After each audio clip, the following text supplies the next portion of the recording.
खबर यूपी के जनपद बरेली से है, जहां बरेली आंवला के थाना सिरोली क्षेत्र के गांव कल्याणपुर हैवतपुर में अवैध पटाखों की फैक्ट्री में आज अचानक जोरदार धमाका हो गया, जबकि इस धमाके की चपेट में गांव के आधा दर्जन से अधिक मकान गिर गए।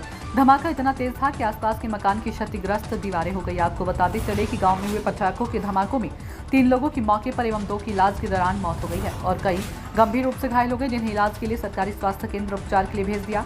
मिली जानकारी के अनुसार बताया गया कि थाना सिरोली क्षेत्र के गांव कल्याणपुर के रहमान शाह के मकान में अवैध पटाखा फैक्ट्री चल रही थी, जिसमें बीती रात अचानक विस्फोट हो गया और आग लग गई, जिसमें रुखसार की पत्नी रुखसाना की मौके पर ही मौत हो गई है और जिसमें वाहिद की पत्नी तबस्सुम की मौके पर मौत हो गई, जबकि रुखसाना की अभी कुछ समय पहले ही शादी हुई थी, उसकी भी मौत हो गई है और मलबे में 2 बच्चों के दबे होने की भी बात सामने आई है।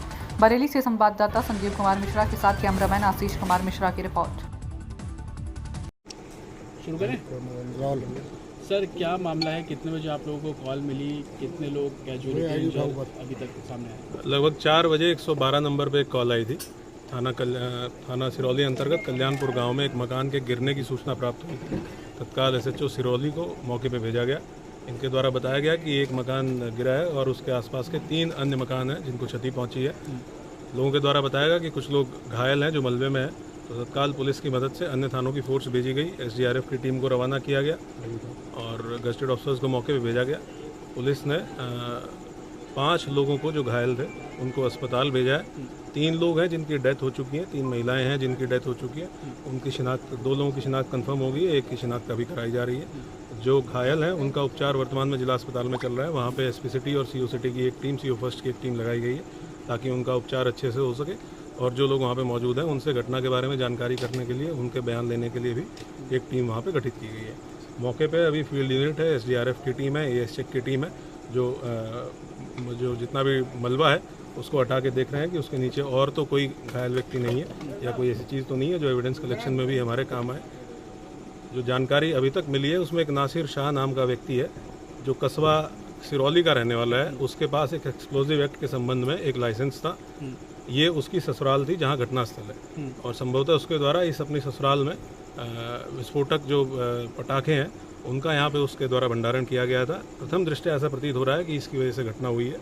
उसके संबंध में भी यहाँ साक्ष्य संकलन किया गया है। जो भी लोग इसमें दोषी होंगे उनके विरुद्ध कठोर कार्रवाई सुनिश्चित की जाएगी। हमारा पहला प्राथमिक जो कंसर्न है वो ये है कि जो घायल हैं उनको अच्छे तरीके से उपचार मिले और जो मलबा है उसको एक बार दोबारा से पूरा चेक कर लिया जाए और आसपास के जो स्ट्रक्चर है, जैसे आप देख रहे हैं कुछ दीवारें हैं जो इसकी वजह से हो सकता है कि कमज़ोर हुई हो, उन स्ट्रक्चर से भी किसी को क्षति ना पहुंचे, इसके लिए हम लोग प्रयास करते हैं। अभी कितने सस्पेक्ट हैं सर जो आपको लगता है कि फंसे हो सकते हैं? आपके इनिशियली पता क्या हुआ कि 3 घर है, एक जिसमें विस्फोट हुआ, चौथा घर वो है। इन 4 घर में कितने लोग थे? कितने अभी भी लापता है? कुछ अभी इनिशियल डाटा निकल कर आया? जो लोग हॉस्पिटल में हैं जिनसे हमारी बात हुई है, क्योंकि वही लोग इस घर में रहते थे और जो सबसे रिलायबल सूचना उनके द्वारा दी गई है, उन्होंने बताया कि 8 से 9 लोग टोटल हो सकते हैं जो इस घर में और बगल के घर में जो मौजूद थे, जिनमें से हम लोग 8 लोगों को ऑलरेडी ट्रेस कर चुके हैं और डिटेल इकट्ठा किया जा रहा है कि किस घर में कौन कौन सदस्य था। कुछ लोग हैं जो आसपास के घरों में यहाँ रहते थे लेकिन अभी यहाँ से मौके पे मौजूद नहीं है, क्योंकि जो यहाँ पे अवैध पटाखे मिले हैं उनके संबंध में भी जो कार्रवाई की जानी है, मुकदमा लिखा जाना है। हो सकता है उसके डर से कुछ लोग भाग गए, लेकिन उनको भी उनसे बातचीत करके ये जानने का प्रयास किया जा रहा है कि इसमें टोटल सदस्य कितने थे, क्योंकि जो परमानेंट रहने वाले सदस्य हैं उस संख्या कम थी, लेकिन जो नासिर शाह और उसका भाई नाजिर, इन दोनों के परिवार यहाँ आए हुए थे। आज गांव के जो लोकल लोग हैं उन्होंने बताया कि कल ये लोग इस घर में आए थे और ये कस्बे के नाम से इनका लाइसेंस है, जो विस्फोटक पदार्थ का लाइसेंस है, लेकिन इनके द्वारा यहाँ उसका भंडारण किया गया था। तो ये भी हम लोग जांच कर रहे हैं कि क्या ये कल ही लेके आए थे, इस जो सामग्री लेके आए थे वो कल लेके आए थे और कौन परिवार के इनके सदस्य हैं जो इनके साथ कल यहाँ पे आए थे, जिसकी वजह से कैजुअलिटी जितनी 3 और 5 नासिर का पता चल पाया है कि उसका भाई कहाँ है और ये दोनों लोग कहाँ हैं? अभी प्राथमिक जो प्राइमरी हम लोगों का कंसर्न था वो घायलों के उपचार का था, उनको भेजा गया है और नासिर के बारे में पता चला है और उसके लिए हमारी टीमें अलग से लगी हुई हैं। जो इस परिवार के सदस्य हैं उन सबका पूरा पारिवारिक चित्रा तैयार करने के लिए, ताकि जैसा आपने कहा कि ये भी पता चल सके कितने लोग टोटल इस घर में रहते थे या कितने लोग और थे जो आए हुए थे। ये तो परिवार के सदस्य बता सकते हैं कि कितने लोग बाहर से आए हुए थे। गाँव वालों से हम लोगों ने सबसे बात की है, उन लोगों ने जो भी सूचना बताई है कि कितने लोग यहाँ थे, कितने मौजूद थे, उसको एक एक को तस्दीक किया जा रहा है। सर सिर्फ क्या ये पटाखों का ही मामला है या इसमें कुछ और सस्पिशियस आपको लग रहा है, और कितनी क्वांटिटी थी विस्फोटक की, इसको लेकर अभी कुछ निशान? क्वांटिटी तो जब हम लोग डेब्री यहाँ से हटा लेंगे और जो हम लोगों को एविडेंस मिलेगा उसके बाद ही इसको स्पेसिफाई किया जा सकता है कि कितनी क्वांटिटी थी।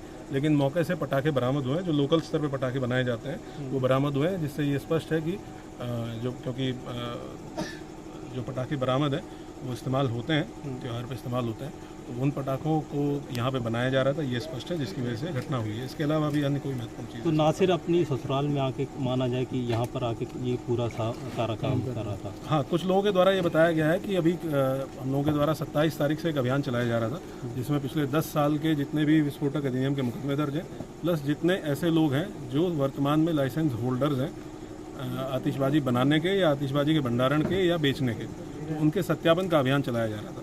तो यहाँ के लोकल लोगों के द्वारा ये बताया गया कि वहाँ से लोग अपने घर से भगे थे और यहाँ क्योंकि इसका लाइसेंस जो था वो कस्बे में इसके मकान के नाम पे था और ये इसकी ससुराल थी।